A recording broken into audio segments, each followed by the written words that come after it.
मेरा YouTube channel Saraswati Vidya education group में आपका स्वागत है। इसके पिछले क्लास में 3.4 क्लियर किया गया था, आज 3.5 बताया जा रहा है। तो चलिए 3.5 पर विचार करते हैं। 3.5 में आपको पढ़ना है दो चर वाले रैखिक समीकरण युग्म के वर्गगुणन विधि से हल करें। तो अब देखते हैं कि दो चर वाले रैखिक समीकरण युग्म को वर्गगुणन विधि से हल किस प्रकार से किया जाता है। इसका थ्योरी पिछले क्लास के वीडियो में बताया गया था। यदि इसके पहले यदि आप लोग चैनल को सब्सक्राइब नहीं किए हो तो सब्सक्राइब जरूर करें और बेल आइकन घंटी जरूर दबा। तो चलते हैं, यानी दो चर वाले रैखिक समीकरण के युग्म। तो दो चर वाले रैखिक समीकरण युग्म के व्यापक रूप आपको बताया गया होगा कि a1x जोड़ b1y जोड़ c1 इक्वल टू 0 और a2x b2y जोड़ c2 इक्वल टू 0 होता है। यानी दो चर वाले रैखिक समीकरण युग्म के व्यापक रूप a1x b1y c1 equal to 0 a2x b2y c2 equal to क्या होता है जी, 0 होता है। अब इसको वर्गगुणन विधि से हल करना है। तो वर्गगुणन विधि से हल करने के लिए 3 नियम होते हैं। सबसे पहले x चर को लेना है, और यदि x चर को हम लेंगे तो इसका पूरा एलिमेंट लुप्त करके ऊपर से गुना नीचे पहले करें। इस बात को ध्यान देना, ऊपर से नीचे पहले और नीचे से ऊपर बाद में। एक कंडीशन आपको याद रखना है। इसके बाद y चर को लेंगे तो नीचे से ऊपर पहले और ऊपर से नीचे बाद में गुना करेंगे जी। O1 लेंगे तो ऊपर से नीचे पहले और नीचे से ऊपर बाद में गुना करेंगे। इसको यानी विशेष करके ध्यान देना। इसी के आधार पर पूरा आपको दो चर वाले रैखिक समीकरण युग्म को वर्गगुणन विधि से हल हो जाएगा। चलते हैं इस पर, यानी सूत्र एक बनता है, यदि x चर को हम लेते हैं तो x चर को एलिमेंट को लुप्त करके यानी ऊपर से नीचे पहले गुना करते हैं। तो ऊपर से नीचे पहले करेंगे b1 और c2, यानी b1 c2। उसके बाद नीचे से ऊपर बाद में करते हैं तो यहाँ माइनस होता है जी, और नीचे से ऊपर बाद में तब b2 और c1 फिर बराबर देना है और y लिखना है। तो y एलिमेंट को लुप्त कर देंगे और नीचे से ऊपर गुना पहले करेंगे जी, यानी a2 और c1 यहाँ माइनस देना है फार्मूला में। उसके बाद ऊपर से नीचे बाद में करना है a1 और c2। उसके बाद O1 लेना है। तो O1 वाला के एलिमेंट के लिए कंडीशन होता है ऊपर से नीचे पहले, यानी इसको लुप्त कर दो, ऊपर से नीचे पहले यानी a1 और b2 और माइनस नीचे से ऊपर बाद में a2 और b1। यही आपको सूत्र बनकर तैयार हो गया बाबू। इस पर आपको जितना भी आएगा कंडीशन आपको सेट कर देना, इस प्रकार से बना लेना। तो चलते हैं, यानी सबसे पहला नंबर क्वेश्चन देख लेते हैं। 3.5 का सबसे पहला नंबर क्वेश्चन कहता है कि निम्न रैखिक समीकरण युग्म में से किसका एक अद्वितीय हल है, किसका कोई हल नहीं है, या किसके अपरिमित रूप से अनेक हल है। अद्वितीय हल की स्थिति में उसे वर्गगुणन विधि से हल करना है। यानी जिसका हल अद्वितीय रहेगा उसे वर्गगुणन विधि से क्या करना है, हल करना। पहला नंबर क्वेश्चन कहता है बाबू x minus 3y minus 3 is equal to 0 और 3x minus 9y minus 2 is equal to 0। ये हो गया समीकरण 1। कई समीकरण 2। तो सबसे पहले इसको हम क्या करेंगे जी, जांच करेंगे, यानी इसका हल किस प्रकार से आता है, अद्वितीय हल है या अपरिमित रूप से अनेक हल है या इसका कोई हल नहीं है। तो उसके जांच करने के लिए नियम आपको पिछले वीडियो में बताया गया है कि किस प्रकार से जांच किया जाता है। सबको a1 बटा a2 b1 बटा b2 और c1 बटा c2 निकालते हैं। तो निकालते हैं जी a1 बटा a2 तो O1 बटा 3, b1 बटा b2 निकालते हैं तो -3 बटा -9, माइनस कट गया, 3 किया 9, O1 बटा 3 हो गया। यदि a1 बटा a2 और b1 बटा b2 बराबर करे तो c1 बटा c2 निकालना अनिवार्य है, क्योंकि ये दोनों बराबर में कोई कंडीशन लागू नहीं होता है, इसलिए c1 बटा c2 निकालना अनिवार्य है। यदि ये बराबर होगा तैयो कंडीशन लागू होगा और बराबर नहीं भी होगा तभी कंडीशन आपको क्या होगा जी, लागू होगा। तो C1 बटा C2 निकालते हैं तो कितना हो जाएगा -3 बटा -2 माइनस माइनस कट गया 3 बटा 2 आ गया जी। यानी किस प्रकार के कंडीशन बन रहा है A1 बटा A2 बराबर B1 बटा B2 और डज नॉट इक्वल C1 बटा C2। यानी A1 बटा A2 और B1 बटा B2 बराबर हो रहा है लेकिन C1 बटा C2 बराबर नहीं हो रहे हैं। जब इस प्रकार के कंडीशन फॉलो करता है तो इसके लिए हम नियम आपको बताए होंगे कि यानी इस प्रकार के कंडीशन के लिए कोई हल नहीं होता है, क्योंकि इसका ग्राफीय निरूपण समानांतर होते हैं। जब ग्राफीय निरूपण समानांतर होगा तो कोई हल नहीं होता है, तो इसको यानी वर्गुणन विधि से हल नहीं करना है। अब दूसरा नंबर को हम देखते हैं बाबू, दूसरा नंबर क्वेश्चन क्या कहता है। दूसरा नंबर क्वेश्चन आपको कहता है 2x प्लस वाई, यानी 2x plus y minus 5, 2x plus y बराबर 5 समीकरण 1 और 3x plus 2y 3x plus 2y बराबर 8 और समीकरण 2। इसको पहले हम जांच करते हैं बाबू कि यानी इसका हल किस प्रकार के होता है। तो इसको जांच करेंगे तो A1 बटा A2 यानी 2 बटा 3, B1 बटा B2 निकालेंगे तो O1 बटा कुछ हो गया 2, यानी A1 बटा A2 और डज नॉट इक्वल B1, यानी A1 बटा A2 और B1 बटा B2 बराबर नहीं कर रहा। कंडीशन लागू करेंगे A1 बटा A2 और डज नॉट इक्वल B1 बटा B2। जब इस प्रकार के कंडीशन फॉलो करता है तो इसको लिखेंगे कि इसका अद्वितीय हल होगा, अद्वितीय हल होगा।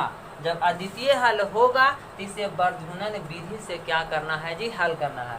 तो वर्गुणन विधि से हल करने के लिए सबसे पहले आपको हम बताए हैं कि जो दो चर वाले रैखिक समीकरण युग्म रहेगा, जो कंडीशन रहेगा उसको सबसे पहले इस रूप में लिखना है A1x B1y C1 equal to 0, A2x B2y C2 equal to 0, यानी बराबर के दूसरे पक्ष में इसको क्या रखना है, 0 रखना है। अब इसको लिखते हैं कि समीकरण 1 और 2 से, समीकरण 1 और 2 से। तो एक की इक्वेशन है 2x प्लस y बराबर 5, तो 5 इधर ले आते हैं, -5 बराबर 0। ये लिखते हैं 3x प्लस 2y और 8 इधर आएगा तो -8 इक्वल टू 0। अब इस नियम को पालन करो। सबसे पहले x लेना है, या तो फिर फार्मूला पर सेट कर दो इस प्रकार से करके x से लिखो। अब B1, तो B1 का मान हम खोज A1 B1 यानी 2 हो जाएगा।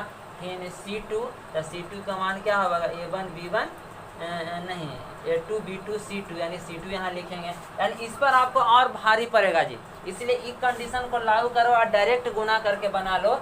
इनसे आपको समझना है, यानी इसको हम वर्गुणन विधि से हल कर रहे हैं। तो सबसे पहले x चर को लेना है और x चर को लेने पर इसका यानी गुणांक को यानी एलिमेंट को पूरा लुप्त कर देना है और गुना ऊपरे से नीचे क्या करना है, पहले करना है जी। तो इसका एलिमेंट लुप्त कर दिए, ऊपरे से नीचे गुना पहले किए, 1 में -8 से गुना करेंगे -8, यहाँ फार्मूला वाला लगाना है माइनस। उसके बाद नीचे से ऊपर बाद में करना, तो नीचे से ऊपर बाद में 5 दूनी 10 यानी -10 यहाँ देंगे तो माइनस माइनस प्लस हो जाएगा। हम डायरेक्ट देते हैं +10 हो जाएगा जी, यानी +10 बराबर।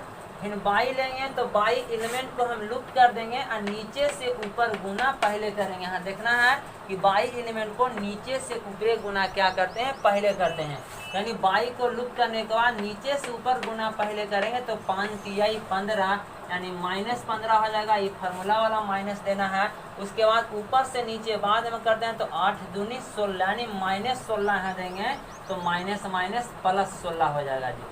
फिर बराबर देंगे यानी O1 देंगे तो O1 वाला एलिमेंट को लुप्त करना है और ऊपर से नीचे गुना पहले करना है तो 2 दूनी 4 होगा। यहाँ फार्मूला में -3 एकम 3 हो जाएगा। इसको हल कर देते हैं।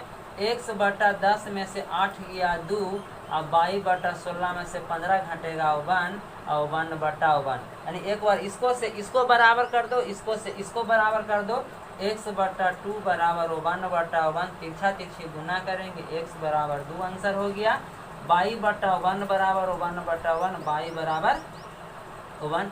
इस प्रकार से तुम्हारा क्या हो गया, आंसर हो गया। इस प्रकार से पहला नंबर आप लोग खत्म हो गया। अब दूसरा नंबर पर आपको हम विचार करते हैं। दूसरा नंबर से देखते हैं बाबू। तो दूसरा नंबर क्वेश्चन कहता है कि 2x प्लस 3y बराबर 7 समीकरण 1 और a minus b into x a plus b into y बराबर इतना समीकरण 2। इसे कहता है कि a और b के किस मान के लिए क्वेश्चन कहता है ए और बी के किस मान के लिए यानी दो चर वाले रैखिक समीकरण युग्म के अपरिमित रूप से अनेक हल होगा। यानी इसको हम क्या करेंगे बाबू, इसको पहले हम निकालेंगे a1 बट्टा a2। इस प्रकार के क्वेश्चन के लिए a1 बट्टा a2, a1 बट्टा a2 का मान कितना हो जाएगा 2 बट्टा a माइनस b हो जाएगा। b1 बट्टा b2 निकालेंगे तो 3 बट्टा a प्लस b हो जाएगा। फिर c1 बट्टा c2 निकालेंगे तो 7 बट्टा 3a प्लस b माइनस 2 हो जाएगा। अब यहाँ लिखेंगे कि चूंकि अपरिमित रूप से अनेक हल है। जब अपरिमित रूप से अनेक हल है उसके लिए कंडीशन होता है a1 बटा a2 बराबर b1 बटा b2 बराबर c1 बटा c2। यानी a1 बटा a2 बराबर b1 बटा b2 बराबर c1 बटा c2। इस पर सेट करेंगे a1 बटा a2 के मान कितना है जी, यानी 2 बटा a माइनस b और 3 बटा a प्लस b बराबर 7 बटा 3a प्लस b माइनस 2। अब हम क्या करेंगे, इसको से इसको बराबर कर देंगे और इसको से इसको बराबर कर देंगे। तो लिखते हैं यानी 2 बटा a माइनस b बराबर 7 बटा 3a प्लस b माइनस 2 होगा जी। अब तिरछा तिरछी हम गुना करेंगे बाबू तो 7a माइनस 7b और 3 दूनी 6a और क्या हो जाएगा प्लस 2b और 2 दूनी 4, यानी 7a माइनस 7b 6 इधर जाएगा तो माइनस 6a और माइनस 2b बराबर माइनस 4। 7 में से 6 घटेगा a बचेगा माइनस 7 और माइनस 2 यानी 7 और 2 9b हो जाएगा माइनस 4 समीकरण 3। इसको मान लो 1 और 2 तो समीकरण 3 हो गया। इसको हम बराबर करेंगे 3 बटा a प्लस b बराबर 7 बटा 3a प्लस b माइनस 2। तिरछा तिरछी गुना करेंगे बाबू तो 7a प्लस 7b यानी 3 9a अब प्लस यानी क्या हो जाएगा 3b और 3 दूनी 6 3। अब इसको हम क्या करेंगे 7a प्लस 7b 9a को इधर लाएंगे तो माइनस 9a हो जाएगा और माइनस क्या हो जाएगा जी 3b और इधर माइनस 6 हो जाएगा, यानी माइनस 9a और माइनस 3b। 9 में से 7 घटेगा माइनस 2a होगा और 7 में से 3 घटेगा प्लस 4b होगा, इधर माइनस 4 हो जाएगा। माइनस 2 इसको में से हम कॉमन ले लेंगे तो बच जाएगा a और 2 दूनी 4 माइनस 2b बचेगा, इधर माइनस 4 बचेगा जी। अब क्या होगा माइनस माइनस कट जाएगा और 2 से कट जाएगा 2 दूनी 4 यानी बच गया a माइनस 2b बराबर 2, यानी a माइनस 2b बराबर यानी 2 समीकरण 4 हो गया। 3 और 4 से हल कर दो, समीकरण 3 और 4 से, समीकरण 3 और 4 से 3 का इक्वेशन क्या है बाबू a माइनस 9b बराबर माइनस 4। थोड़ा यहाँ गलत हो गया फिर से देख लेंगे। इधर बराबर के दूसरे पक्ष में माइनस 6 था, हम 4 लीजिए माइनस 6, यहाँ माइनस 6 होगा। अब द्वितीय 6 कटेगा तो माइनस माइनस कट जाएगा, द्वितीय 6 a माइनस 2b बराबर 3 होगा, यानी a माइनस 9b। अब लिखेंगे समीकरण 3 और 4 से, तो 3 का इक्वेशन a माइनस 9b बराबर माइनस 4 और 4 की इक्वेशन a माइनस 2b बराबर 3। a माइनस 2b बराबर क्या चीज 3। अब इसको हम हल कर देंगे, इसको प्रोसेस लिखेंगे घटाने पर तो माइनस माइनस है तो प्लस माइनस कट गया, 9 में से 2 घटेगा माइनस 7b और 4 3 माइनस 7 माइनस माइनस कट गया और b का मान 7 बटा 7 यानी कट गया 1, b का आंसर 1 हो गया। अब लिखेंगे b के मान समीकरण 3 या 4 में धर दो, तो b का मान 3 में 4 में धरो। b के मान समीकरण 4 में रखने पर, b के मान समीकरण 4 में रखने पर, तो 4 की इक्वेशन क्या है जी a माइनस 2b बराबर 3। b के मान 1 है, यहाँ लिखेंगे a माइनस 2 इंटू 1 बराबर 3। a बराबर क्या हो जाएगा 2 में 1 से गुना करेंगे 2 और 2 इधर लावेंगे तो 3 + 2 a बराबर 3 2 5। यही तुम्हारा क्या हो गया, आंसर हो गया। इस प्रकार से 3.1 के पहला और दूसरा नंबर क्या हो गया बाबू, क्लियर हो गया। अब तीसरा नंबर देख लेते हैं, क्वेश्चन और आप लोग के बता देते, इसके बाद नेक्स्ट क्लास अगले दिन चलेगा।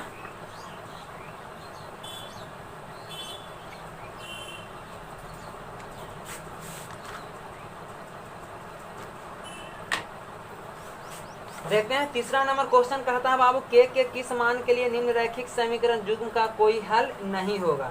यानी क्वेश्चन कहता है कि 3x + y बराबर 1 और कहता 2k - 1 इंटू x और प्लस k - 1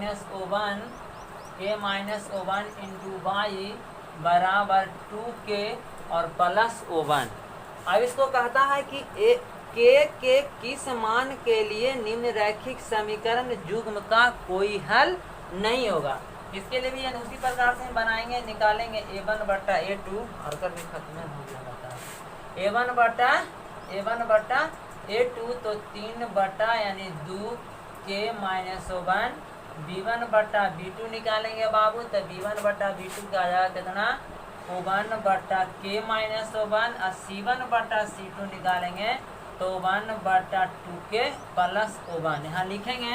कहता है चूंकि क्वेश्चन कहता है कि के किस मान के रैखिक समीकरण युग्म का कोई हल नहीं है, लिखेंगे चूंकि कोई हल नहीं है, कोई हल नहीं इसलिए कंडीशन a1 बटा a2 बराबर b1 बटा b2 और डज नॉट इक्वल c1 बटा c2। अब लिखेंगे a1 बटा a2 के मान 3 बटा यानी 2k - 1 अब बराबर 1 बटा k - 1 अब बराबर c1 बटा c2 का मान क्या है यानी 1 बटा 2k प्लस 1 यानी a1 बटा a2 का मान 3 बटा 2k - 1 b1 बटा b2 के मान 1 बटा k - 1 और डज नॉट इक्वल c1 बटा c2 के मान 1 बटा 2k प्लस 1 बटा 2k प्लस 1 यानी ये दोनों के बराबर कर दो, हल कर दो। यानी लिखते हैं 3 बटा 2k माइनस 1 बराबर 1 बटा k माइनस 1। अब तिरछा तीस को क्या करेंगे, गुना करेंगे, तो इससे गुना करेंगे तो 3k हो जाएगा और -3 हो जाएगा। इससे गुना करेंगे तो 2k और -1 यानी 3k और 2k इधर आएगा तो -2k हो जाएगा, -1 3 इधर जाएगा तो +3 हो जाएगा। 3 में से 2 घटेगा बाबू यानी k बचेगा, 3 में से 1 घटेगा 2, यही तुम्हारा क्या हो गया, आंसर हो गया। इस प्रकार से आप लोग के 3.5 के 2 नंबर तक क्लियर कर दिया गया। इसके बाद 3 नंबर इस प्रकार से बनाइएगा, चौथा नंबर से अगले क्लास में बताया।